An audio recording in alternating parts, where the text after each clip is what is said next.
রামপুরে আছেন আমার সহকর্মী রিয়াজ রায়হান। সরাসরি যেতে চেয়ে তার কাছে। রিয়াজ, অবরোধ তুলে নেওয়ার পর সড়কে যান চলাচল কতটা স্বাভাবিক হলো এবং সেখানকার সার্বিক পরিস্থিতি আমাদেরকে জানাবেন।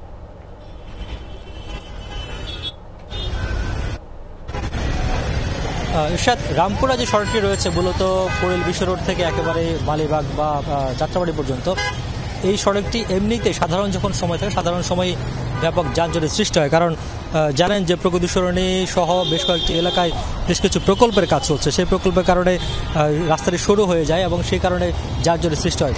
পাশাপাশি আজকে সপ্তাহের প্রথম কর্মদিবসে যেহেতু শুরুতে একেবারেই কর্মদিবসের শুরুতেই সিএনজি অটোরিকশা চালকরা ধর্মঘট করেছে এবং রাস্তা অবরোধ করেছে রামপুরার বেশ কয়েকটি এলাকায় সহ সারা রাজধানীতে করেছে।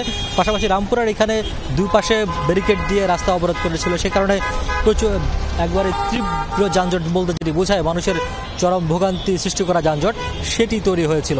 তবে এখন কিছুটা স্বাভাবিক হতে শুরু করেছে, যেহেতু 10:15 থেকে এখন অনেকক্ষণ সময় অতিবাহিত হয়েছে, প্রায় 1.5 ঘন্টার বেশি সময় অতিবাহিত হয়েছে।